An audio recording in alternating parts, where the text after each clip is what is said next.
Assalamualaikum warahmatullahi wabarakatuh. Di video kali ini saya akan membahas beberapa tips dan trik bagaimana sih seharusnya merawat ikan mas koki. Cara ini sangat penting buat teman-teman yang baru pengen belajar merawat ikan mas koki. Jujur ya, saya juga masih dalam proses belajar karena ya belajar itu nggak ada habisnya kan. Tapi alhamdulillahnya kalau ada teman-teman saya yang kesini dia tuh kaget loh. Kok bisa kamu itu ngerawat ikan mas koki? Soalnya kan ikan mas koki itu terkenal lumayan sulit untuk dibudidaya, dirawat. Biasanya sering mati. Tapi alhamdulillahnya ya saya nggak sombong. Alhamdulillahnya nggak tahu kenapa ikan yang saya rawat itu jarang mati. Kecuali nih saya mudik kemudian ikannya itu saya titipin ke anggaplah breeder, bukan breeder, teman saya titipin, karyawan yang saya titipin buat kasih makan, buat apa.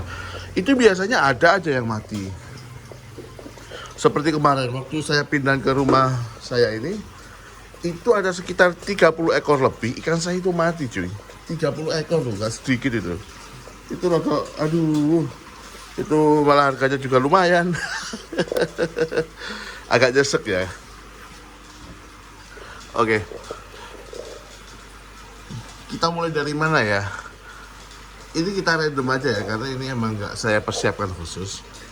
Oke, persiapan pertama untuk teman-teman yang pengen merawat ikan mas koki, teman-teman harus menyiapkan akuariumnya dulu. Bener, akuarium. Ini namanya akuarium. Jangan ditaruh di bak mandi, apalagi ya bener di bak mandi, apalagi bak mandi anak yang kecil, jangan. Teman-teman sebisa mungkin menyiapkan akuariumnya dulu dan jangan terburu-buru membeli ikannya. Nah, biasanya pemain-pemain pemula seperti saya dulu itu belum apa-apa udah beli ikannya dulu.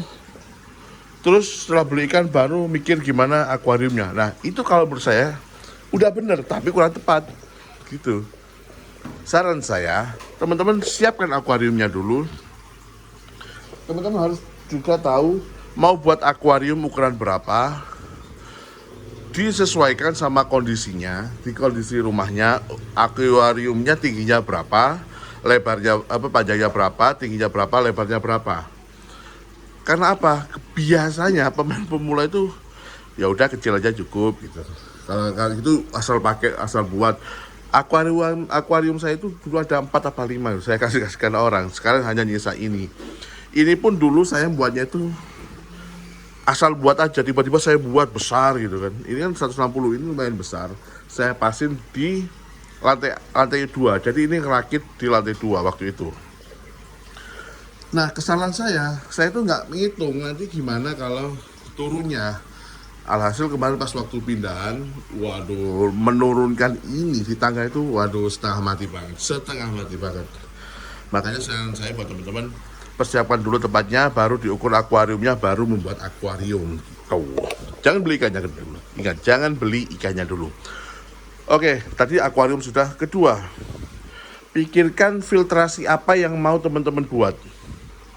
Nah, kalau punya saya ini pakai sistem filtrasi SAM filter. Nah, dulu pas saya baru belajar itu saya pakai filter talang atau filter atas, taruh di atas ini filter talang. Itu saya pakai itu. Dan media filternya itu harus disiapkan juga. Sekedar info teman-teman, media filter itu terkesan biasa. Tapi jujur, antara akuarium sama media filter itu lebih mahal media filter. Jadi kalau misalnya teman-teman buat akuariumnya anggaplah 500.000, persiapkan aja duit sampai 1 juta lebih buat buat media filternya. Gitu guys. Kenapa kok mahal? Ya emang mahal.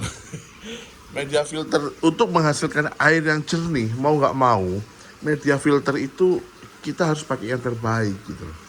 Kita nggak bisa pakai asal media filter. Soalnya kalau kita asal pakai media filter, bisa-bisa airnya nggak jernih guys. Kalau air nggak jernih, ya kepikiran juga nggak jernih. Gitu. Oke, selanjutnya apa tadi ya? Filternya pakai filter tarang atau pakai zoom filter. Nah, saran saya kalau teman-teman punya budget lebih, punya dana lebih, dan punya ruangan yang agak lebih, pakai aja sound filter. Karena sound filter itu menurut saya, kembali lagi menurut saya ya, kalau salah silahkan dikoreksi, itu lebih bagus. Karena apa? Air yang diputar di akuarium yang masuk filter itu seharusnya apa ya? Maksudnya gini, kapasitas air yang masuk ke filter itu minimal 30% dari jumlah air yang ada di akuarium. Gitu. Kalau punya saya ini udah lebih dari 50% kalau nggak salah ya, kalau nggak salah. Soalnya ini aja udah, ini sekitar 500 dan ini 200. Udah 50% lebih kalau menurut saya air yang masuk ke media filter. Kenapa harus seperti itu? Karena itu untuk menjaga kebersihan dan pH air dan lain-lain lah intinya. Intinya buat biar airnya bening gitu dan ikannya sehat gitu loh. Jangan teman-teman asal buat aduh udah talang filter aja, udah sub filter aja, tapi teman-teman nggak tahu kekurangan kelebihannya gitu. Teman-teman harus tahu kalau saya pakai talang air tuh kelebihannya apa, kekurangannya apa. Kalau pakai sub filter kelebihannya apa, kekurangannya apa. Teman-teman juga harus tahu gitu. Oke, selanjutnya nggak tahu ini yang nggak tahu yang keberapa ya. Selanjutnya teman-teman pelajari dulu media filter apa saja yang harus teman-teman pakai, dan teman-teman harus tahu dulu gimana kualitas air di tempat teman-teman masing-masing. Nah, ini kebetulan saya di Surabaya. Airnya di sini untuk air PDAM, kalau untuk mandi nggak apa-apa, tapi kalau untuk ikan itu agak kuning, jadi saya nggak mau pakai air PDAM. Ini saya pakai air galon, air isi ulang. Untuk memenuhi akuarium saya ini itu menghasilkan membutuhkan kurang lebih 33 sampai 35 galon. Gitu, guys. Nah, yang paling penting teman-teman harus pelajari dulu apa yang harus teman-teman lakuin untuk bisa merawat ikan mas koki, dan ikan mas koki apa yang harus teman-teman rawat gitu loh. Karena jangan sampai ikannya udah datang, akuariumnya udah siap, teman-teman nggak tahu nih ini pakai media filter apa, urutannya gimana. Saran saya pelajari dulu, lihat-lihat dulu di YouTube dan lain-lain. Gitu. Kalau untuk susunan filter kemarin sudah saya jelaskan di video sebelumnya. Silakan teman-teman cari untuk akuarium ikan filtrasi terbaik biar airnya bening dan ikannya sehat-sehat. Itu di situ juga lengkap. Insya Allah kemarin sudah saya jelasin. Dan juga tentang pakan ikan, teman-teman juga harus tahu pakan ikan mana yang terbaik buat ikan teman-teman. Karena antara ikan satu sama lain itu nggak sama teman-teman. Seperti ikan saya, ini kadang saya pakai pelet, kadang saya pakai ulat Hongkong gitu. Dan satu hari saya puasain, satu hari dalam satu minggu itu saya puasain gitu teman-teman. Nah, untuk sistem filtrasi teman-teman silakan lihat video saya yang sebelumnya, insya Allah sudah saya upload. Nah, teman-teman tinggal mengkopinya saja. Ini harus bagaimana, ini diisi apa, chamber kedua isi apa, ketiga keempat dan selanjutnya isi apa. Gitu teman-teman. Biar teman-teman itu nggak mengeluarkan budget banyak tapi hasilnya kurang maksimal gitu. Dan juga silakan lihat video-video teman-teman yang lain yang ada di YouTube tentunya. Karena di situ banyak sekali edukasi tentang bagaimana cara merawat ikan mas koki yang bagus dan sempurna. Gitu teman-teman. Oke, kalau selanjutnya tentang masalah filter, tentang air udah beres, teman-teman harus tahu ikan koki itu jorok sekali teman-teman, beneran jorok. Makanya lah kayak ini loh, ini tahi berterbangan nih teman-teman. Itu tahi berterbangan. Jadi kalau media filter teman-teman belum siap, itu ada tahi kan nggak enak lihatannya. Apalagi pas kita pengen lihat, oh kok banyak tahi ini. Ini kan kurang begitu bagus. Nah, selanjutnya usahakan dalam satu media tank jangan terlalu banyak ikan mas kokinya. Gitu guys. Jangan terlalu banyak ikan yang ada di dalamnya. Karena apa? Kalau semakin banyak ikan yang ada di dalamnya, otomatis kadar amonia, bahasa kerennya itu gitu. Kita nggak usah pakai bahasa keren. Telek kotoran yang dihasilkan ikan akan jauh lebih banyak. Dan kalau sistem filtrasi teman-teman belum siap, bisa jadi air yang ada di dalam akuarium teman-teman atau ya kadar air yang ada di dalam akuarium teman-teman itu bisa menjadi racun buat ikan itu sendiri. Gitu. Makanya sebisa mungkin sistem filtrasi harus teman-teman pelajari dulu, dan teman-teman harus pelajari bener teman-teman mau ngerawat ikan apa dan tujuannya itu pengen apa ngerawat ikan itu, apa sekedar pengen seneng-seneng atau gimana gitu loh. Karena jujur ya teman-teman,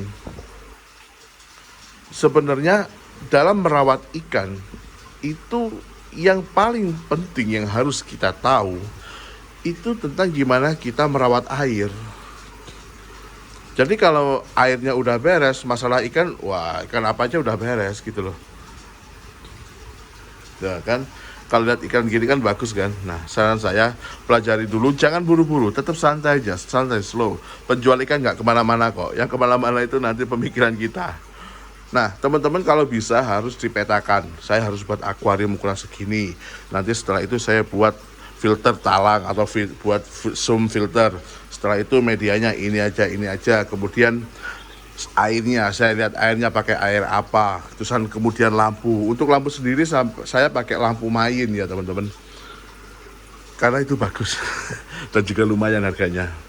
Ini percaya nggak percaya kalau kita bicara ya, ini percaya nggak percaya. Dulu saya juga nggak percaya. Akuarium saya ini dulu itu buatnya cuma 2 juta teman-teman, raknya itu 600.000. Tapi kalau semua di total termasuk media filter, kemudian lampu dan lain-lain, itu 10 juta teman-teman. Cuman ini itu belum termasuk ikan loh teman-teman. Jadi main akuarium itu kelihatannya sepele tapi lumayan loh. Oh ya, tadi jangan lupa kalau udah ada sistem filtrasi, teman-teman harus pelajari dulu. Dalam volume air yang begitu banyak dalam akuarium teman-teman itu bagusnya harus pakai filter ukuran berapa. Teman-teman mau keluaran pakai jamur atau ini apa sih, lupa saya namanya, tuh kan lupa saya, lupa saya namanya. Ini loh teman, jamur itu apa tuh ya, itulah itu pakai outputnya dari filter, mau pakai jamur gini atau pakai langsung air jatuh, itu bebas terserah teman-teman, tergantung teman-teman mau sekedar buat lihat-lihatan aja, mau buat apa gitu loh, apa mau buat kontes. Kalau buat kontes ya pakai ini, lupa saya jamurnya itu. Karena apa, output dari filter pipa yang kita pakai itu akan menentukan, ukuran pipa yang kita pakai akan menentukan seberapa sih pipa yang bagus untuk ukuran filter dan mushroom, untuk mushroom yang kita pakai gitu. Kita mau mushroom atau apa gitu. Jadi itu sangat menentukan ukuran pipa. Nah, kalau itu sudah sesuai, ikannya udah sesuai, ya udah, uangnya udah ada, silakan dieksekusi dan selamat menikmati akuarium kebanggaan teman-teman semua. Oke, itu saja ya teman-teman, terima kasih. Dan untuk saran dan kritiknya silakan tuliskan di kolom komentar. Terima kasih. Assalamualaikum warahmatullahi wabarakatuh.